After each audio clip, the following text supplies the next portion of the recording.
Hey guys, Martin from Sound 7 here.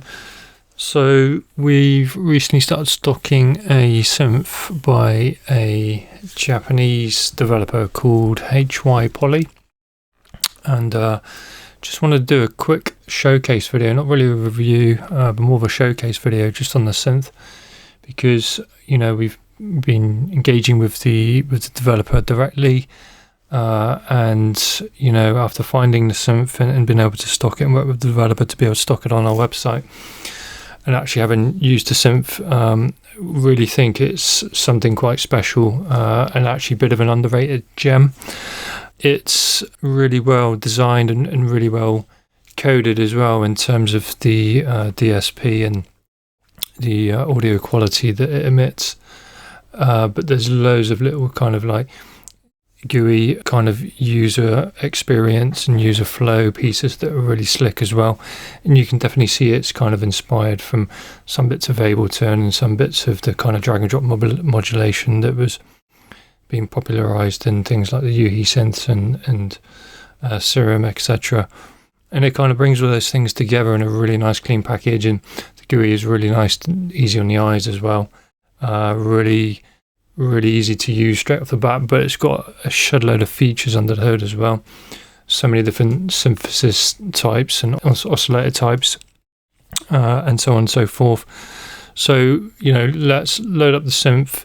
We're just going to have a quick play of some of the things, just talk about some of the features initially. I think we'll move on to then building a bit of a patch, and feeling quite synthwavy today, so I think we're going to do something of that style. I was playing around with this earlier, doing something a bit more electronica, a bit more trance, and it was good because the synth just sounds so good. It kind of shines and sings on anything, but I think we'll come up with something synthwavy. So got a few instances here loaded up, and one thing to note as well as we run through this, I've got the audio performance up here, so you'd be, I think, quite surprised about how easy this is on the CPU compared to, the kind of more quote-unquote analog sounding synths. I'm not saying this one doesn't sound its own in terms of the analog piece, but, it's certainly not a CPU hog as much as some of the other popular variants, and that doesn't seem to impact the audio quality at all. It's not giving you some sort of eco low-grade sound. It really does sing in terms of the audio quality. So here we are. Got this main synth panel here, and I've just got init patch on all three of these here, so we'll just run through and list the melody itself so we know what we're up against.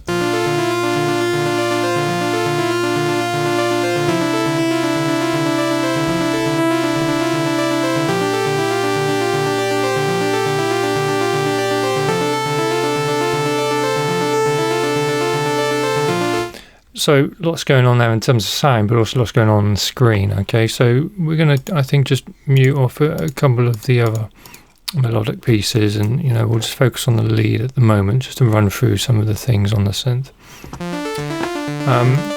So you got these little eyes here, and they kind of show you other panels when you need that. And from top to bottom, we've got the oscillator section, we've got the mixer section, filter section, and 4 envelopes, which is pretty nice. Vibrato, all your kind of standard modulation features are here, and down the left here. So keyboard would be considered your main panel. If I just close that, keyboard would be considered your main panel. Master control, limit, boost, things that are kind of popular on Spire, things like that, just to kind of boost and saturate the output a bit. And just be clear, there's so much under the hood here, and this is just really going to be a 10-15 minute video just to kind of crack the main features, but there's so much more to the synth than what we'll demonstrate today. So keyboard as it is, we've got MIDI effects, which is really quite cool. You've got things like octave transposer, arpeggiator kind of built right into the back there. Audio effects as it is, audio effects, and lots of different things to play with, which we'll have a look at in a bit. And settings, which is kind of standard settings of and tuning ranges, things like that. Okay, so just moving over to the oscillator section. Initially, you've got kind of many different oscillator types. So you've got twin oscs and a sub, which is literally as it sounds. You've got 2 os here and a sub. You can drop that to 3 oscs. And also what's nice, actually, I just want to touch on that, is every panel is really kind of modular in its approach. Like, you can't drag these around, but you can kind of initialize almost every kind of section, even on the audio effects as well. You know, you can just kind of drop stuff in and play around with, you know, with the effects and just say, okay, it's not working for me. Instead of trying to dial everything back, I'll just initialize it again, you know, which is really cool. You know, it's little features like that you really kind of appreciate in the workflow, and just attention to detail on the synth by developer is second to none in my opinion. So anyway, yeah, you can initiate the oscillators. So triple osc, you know, it gives you more features than the standard two osc and sub, because it opens up things like unison, stuff like that. So extra features on each oscillator there. Again, all controlled by the mixer, obviously. Standard analog style waveforms there as well. No surprises, okay. Moving on, we've got mod osc, which gives you lots of different modulation options between the oscillators themselves. I'm not talking about kind of like filter oscillations or vibrato, stuff like that, but actual one oscillator modulating the other and vice versa. You know, ring mod, syncs, FM, frequency modulation, feedback frequency modulation, all those kind of things. So it can give you some really kind of wild metallic sort of tones, you know, if you're that way inclined. So yeah, loads of stuff to play with there, which is really cool. Moving on, we've got phase distortion oscillator. So, you know, really kind of different type of synthesis.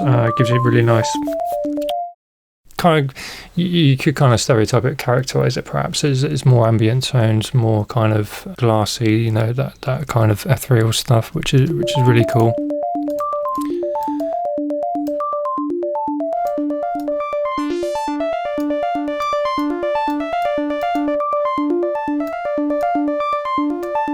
So those kind of things.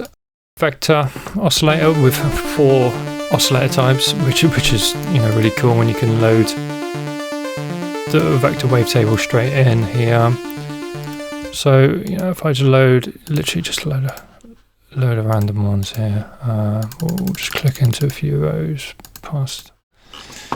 Yeah, let's triangle that. Okay, it looks like an additive one there, but let's just go for something a bit more classic. There. Okay, load that. And what's great, and you can kind of morph between these. And again, you know, that's a MIDI assignable parameter as well. So you can MIDI assign either of these just by right-clicking, is what I'm doing now, right-clicking. And, you know, start MIDI assigning, patch it into your controller, leave your controller and you're all set. So you could have it on your own kind of X and Y pad, you could have it on a modulation wheel, you could have it on a couple dials, whatever you want really. You know, and again, that's modulatable by all the different kind of sources you've got down here, the typical envelope stuff. You've got the sequence side, which you can drag and drop on, and you just talk about that as a feature as well. You know, as I say, it's characterized by the kind of Serum and UHI style synths that, particularly on Repro, they adopt this kind of approach, which I really appreciate. You know, it's kind of really slick for a sound designer's point of view, really enables kind of efficient workflow. And you find yourself dragging and dropping all sorts of places that you wouldn't kind of probably do on a traditional mod matrix, where you've got to kind of select your source, select your destination. Definitely allows you to think out of the box, think, okay, what can I drag that on? I don't know, I could modulate those parameters. That's really nifty, cool, you know, so those kind of out of the box, happy accident kind of things. So yeah, you know, all these are kind of modulation sources here, which is really great. And the sequencers as well, which is built in. So, you know, I could spend 3 hours on the synth and just, you know, talking about the features still. So let's crack on through. So yeah, vector oscillator. Some really cool stuff there, you know. And pluck oscillator as well, which is a pluck oscillator. And it sounds pretty cool straight off the bat. It sounds pretty cool, I have to say. Let's just analyze that.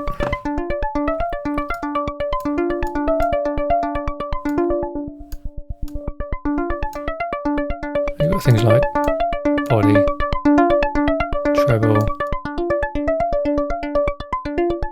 it's kind of got its own amplitude envelope kind of built into the pluck oscillator itself to give you that pluckiness, obviously, but you can route it through the main envelope there if you so wish. But you know, what defines the sound of a pluck is very much like the attack and the decay elements of it, really quite unique to the pluck sound. But if you obviously wanted more control or to give you something a bit different, you know, you can route it through the main amp envelopes there as well. So yeah, loads of different oscillators straight off the bat, you know, so this isn't just a subtractive synth, you know, this is something that's got so much variety and so much utility built into it, regardless of what kind of genre you'd be looking to produce. This synth would work in so much.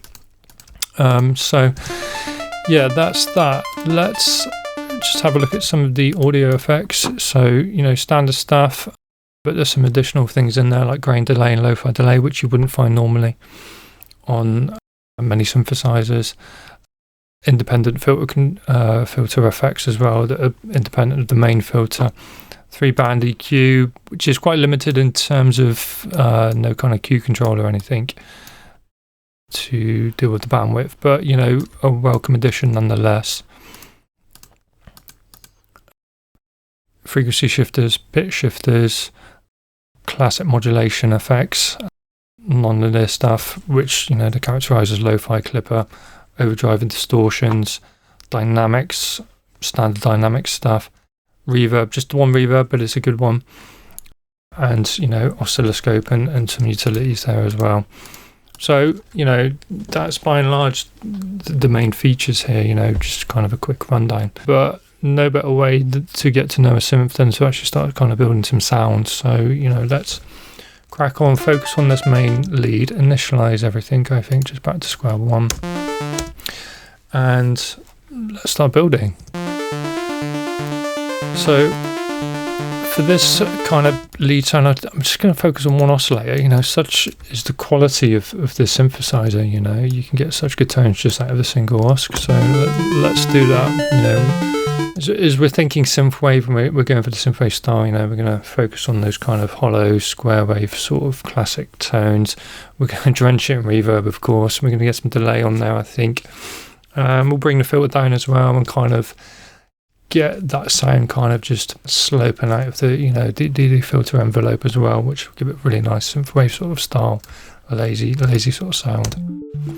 And then we'll go through and we'll work on these other two additions where we've got kind of another pad lead sound and a bass as well. So yeah, let's kick off.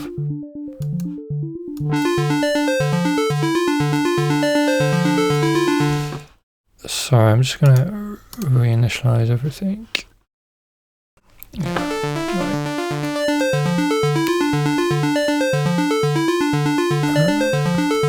I'm gonna give it some vibrato, controlled by the rate here as well, and obviously got OS1 and 2 on that. I'm gonna scale back the envelope, put a bit of tail on it, soften that attack, just take that tail down a bit, bring the filter down, and I'm actually going to oscillate. So you've got the waveform blender here, you can blend between square, saw, square, saw. So I'm going to use envelope 2, I think, and you just kind of drop it onto this parameter here, and that's your modulation. So yeah, really simple, you know, and the clarity it gives you in terms of what's modulating there, not just on this dial, but also the parameter itself, I think, is really slick, really slick. So let's crank that filter up a bit just so we can hear this. So what we're doing is essentially using envelope 3, which is this one here, to sweep the oscillator from square back into that kind of sawtooth range. Let's shorten this down considerably. Put some attack on it, so it's almost kind of like breaking away just as it gets to the top of the attack there.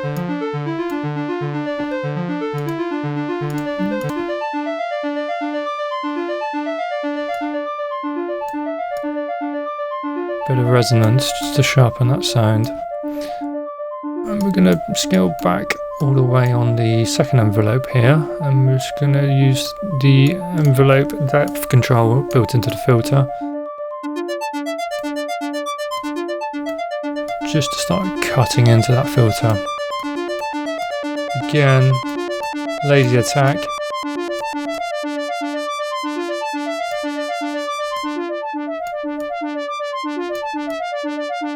Just give it a bit of a washy feel. Okay, so let's drop some effects in, you know, really simple, really basic, square wave-ish sort of patch. But let's drop some effects in and just kind of hear these in action now. Because we're going for synthwave, go for simple delay, but I'm actually going to go for lo-fi delay. Going to ping pong that so we get some stereo spread. Now, just one thing to note with this synth is the dry and wet control is really sensitive, but there's an exponential kind of little toggle switch here that will give you more subtle control. But most of the time you'll find yourself dialing the dry and wet right back to dry initially because it can quickly overwhelm the sound. But I'm also using this toggle switch here just to give me more subtle control. And I think what it does is it exponentially toes into the wet. So you know, probably the higher the signal is probably more of the wet that it's kind of towing into. So yeah, nice. And you've got a low pass filter here, just on the feedback control. You can control the bit depth as well with the kind of lo-fi graininess here, which is, you know, really quite quaint and pretty cool. Low pass it down a bit on the main feedback. A bit more. I'm going to bring the feedback back as well, because too much feedback can really just clog up the spectrum.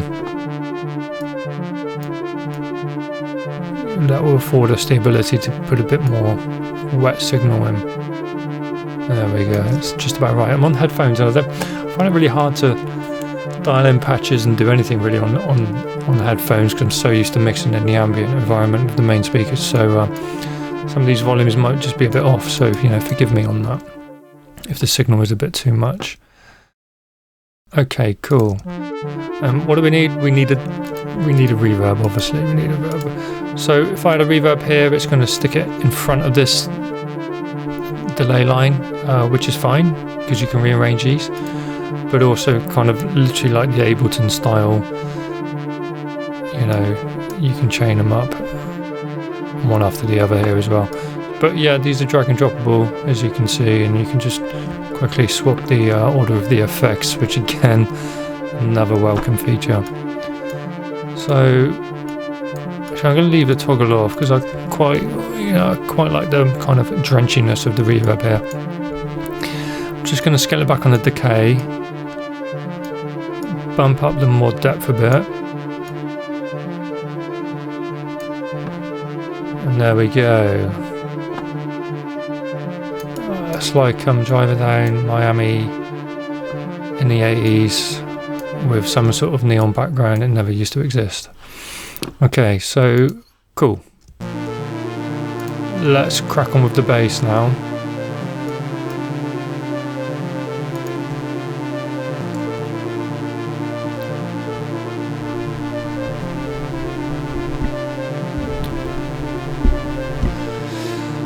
Okay, so again, just an init patch and full sustained bass, but actually I think this will give us a good chance to showcase some of the MIDI effects as well. So it's got transposer, and you can just transpose that right up.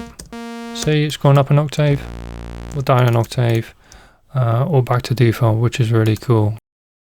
So you don't have to piss around with doing it, you know, here on your MIDI, or if you're using another program, you know, control and tapping up or whatever it is. I think this bass is going to be ripe for an arpeggiator because at the moment, you know, it's a long sustained note, not very synthwavy in my opinion. So drop the arpeggiator on there. I think we probably want 1/8 on that, and definitely a square wave. maybe 2. Drop 1 on the octave. Filter right down, probably 2 pole. And yeah, you know, sorry, I forgot to run through the filter section, but standard filter section, you know, you've got all this kind of stuff, and they can be routed serial, parallel, etc. And you can just route, you know, if you wanted to, just route either oscillator through the filter section as you please, noise, etc., which is controlled here. No filter at all if you just want output straight to the amp stage. So again, you know, loads of cool little features. Drive control as well, which is actually quite subtle. Drive control on a lot of synths is like, it literally blows your mind, but this just really just seems to warm up the sound slightly, just give it a bit more low end, but it's not savage, you know, it literally doesn't kill the output. Very welcome. So yeah, where were we? That's good. I'm going to probably leave that pretty standard like that is, just cut off the tail there completely on the release. Might just shorten that down just to really get that kind of snappy sort of square bass. I'm not going to mess around with modulation, in my opinion, when you're doing synthwave. At least, you know, you don't want a lot of modulation on the bass lines. You want to keep it nice and simple. Your mileage may vary, as they say.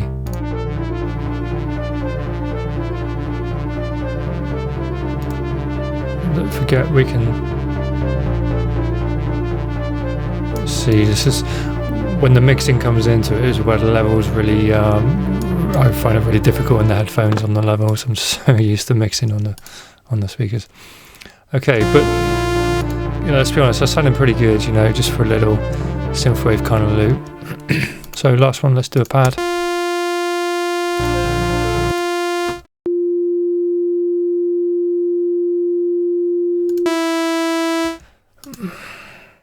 Yeah, I think, should we try the phase oscillator?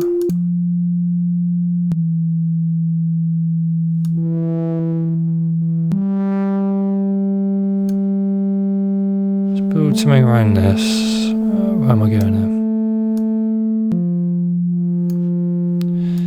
So if we want to look at the modulation, kind of the source controls for any of these modulation things, the ones that are controllable, editable, perhaps a better term, have the little eye next to them, so you can just eye to show you the panels, which is really cool. It's got this built-in sequencer as well as a modulation source, which is really neat, and I think that's lifted off the HY plugins.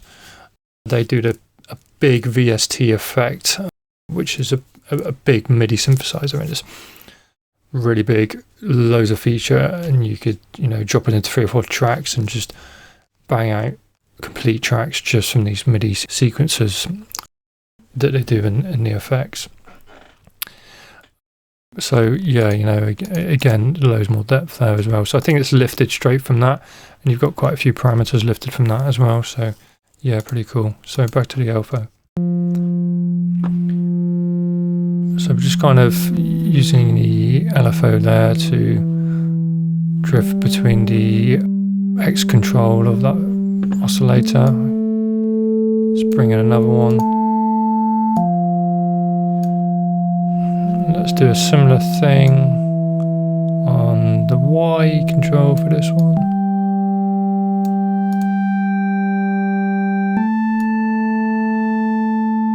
Dial it back a bit so it's not absolutely killing the waveform. Change up the rate a bit. This is a little nice feature as well, as you kind of hover over the editable parameters there on the options. Just kind of close it up to give you a better view, which is, you know, it's little things, isn't it? You know, and the attention to detail. It's like, okay, you're paying that much attention to the, you know, to that kind of thing. You know, you can tell there's a lot of love and passion has gone into the synth. So what I kind of had in my head was this lead sort of screaming a bit. So I'm probably gonna bring up quite a bit of resonance. And top tip, you know, it's sometimes quite good to actually design patches in situ with your other elements playing, because, you know, that's ultimately where it's going to be. So if you're designing stuff in isolation, sometimes you can build too much of a patch, add too much sound on, and you drop it back into the mix with the other elements.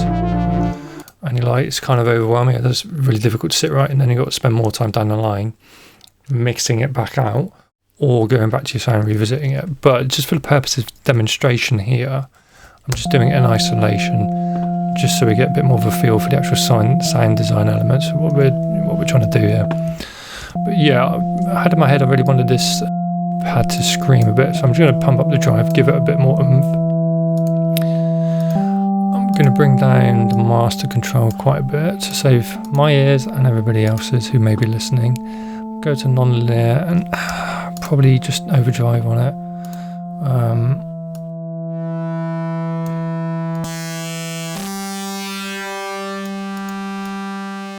You've got high pass filters and low pass filters on the post filter, or you can have it the pre filter.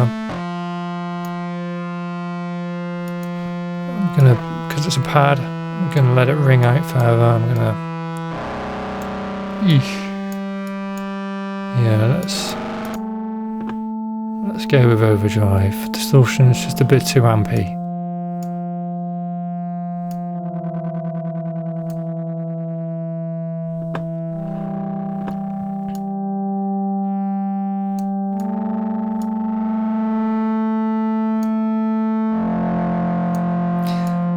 That's kind of what I wanted, a bit more screamy.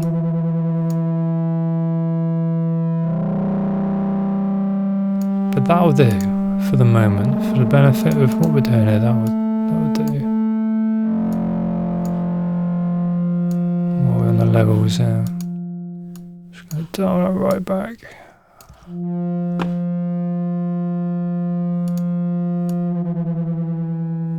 Just be a bit too ambitious there on that.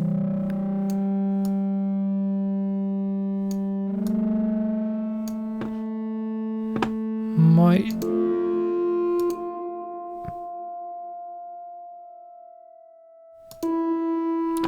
that.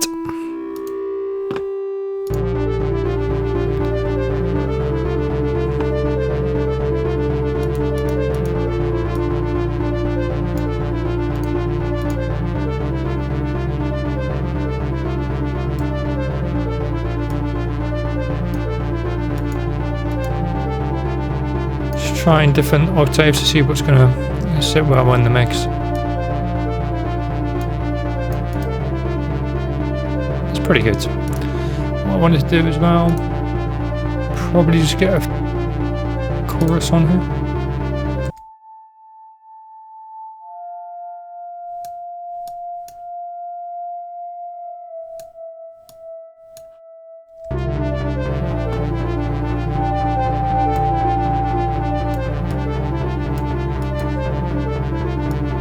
So I wanted this kind of ethereal kind of pad sounding, and you know, in a kind of back. I think, barring the levels annoying me slightly, probably just about there.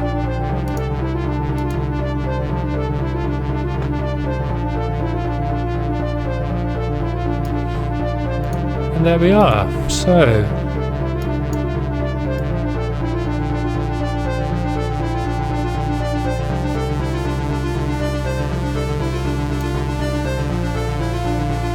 drop a beat.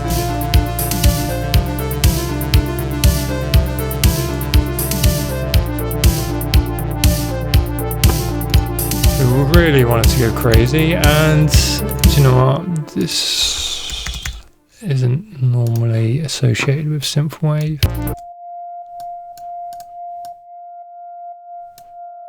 But just to have that pad sit a bit better.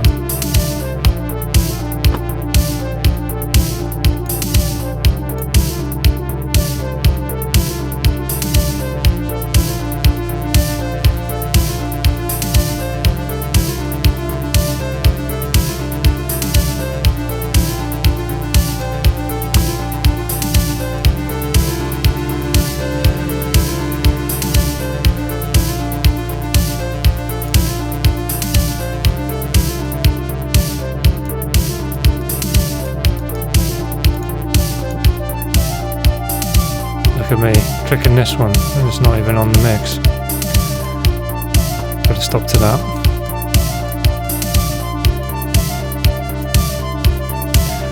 So there we are, single oscillator punting out that level of sound. I think is really a testament to this synth, and you know, the just the overall quality of it. You know, every time I get to use this and try it out for content, etc., it generally leaves me in awe. It's just so good, so good. And you know, I got a lot of favourites. Definitely most of the stuff in the Yuhi range. Serum's definitely a classic. Spire's got its place in certain things. Some of the G4 stuff, Kilohertz, Phase Plant as well. And probably 50 more I haven't even mentioned, you know. Every synth brings something of its own to the table, you know, and sometimes that's really good. Sometimes that's not very good. Sometimes some of all the parts come together really, really well into a package that's just really quite special. And this is what happens on HY-Poly, I feel. And just the whole package is just wrapped up really well. And I honestly can't believe this has not got the exposure at the moment. Maybe that will change in the future, you know, and it's part of the reason I wanted to do this video, because it's just such a good synth, I find. So yeah, really cool. Single oscillator, as I say, punting out that sound. Really cool. And when I said at the start, keep an eye on these meters here, just for audio. So we've got, you know, 3 fairly solid patches going there, doing 3 different elements, and you know, look at that CPU performance. We stock quite a few different synths, and I'm very fortunate to have the ability to try many of them out, obviously, and you know, many synths that will just kill the CPU. I'm not running on the latest greatest CPU here, and you know, some of the other offerings will just bring the computer to its knees on like the highest quality, but this really, really efficient, which must be a testament down to the, you know, the development and the coding. Perhaps probably coded low level, you know, with C+, something like that. So yeah, really well done, you know. And to my mind, I might be wrong, but I've had a good play around. I've had a look through the manual. There doesn't seem to be any settings where you can change kind of sampling, or putting up ultra sampling, or changing the quality level. But honestly, when I first heard this, you know, I was kind of like, this sounds like it's got some sort of oversampling ready baked into it, because it was just so pristine on you know, on the output, particularly on the highs as well, which is very often with digital DSP, you're going to start crumbling away.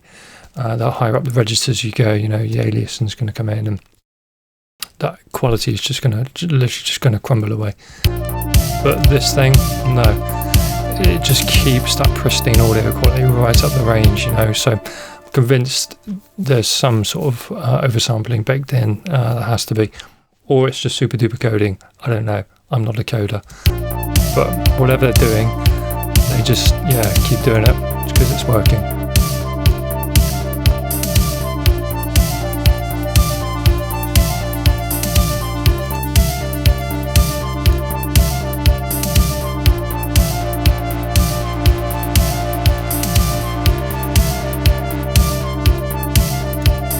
So there we are, guys. Yeah, so hopefully that fulfilled my obligations of giving you a nice little tour of the HY-Poly, which is what I wanted to set out to do this evening. So hopefully you found that useful. This plugin is available on Sound7's website, you know, if you do want to have a look. There's a trial available as well, and you can head over to the website and pick up the trial, so you can give that a go without committing to anything. Great way to get a feel for the plug, and great way to get a feel for the sound and see how it fits into your workflow. Yeah, but for me, amazing plugin, you know, really enamoured with it, which is why I've been gushing over it for the last, 10, 20 minutes, however long we've been here.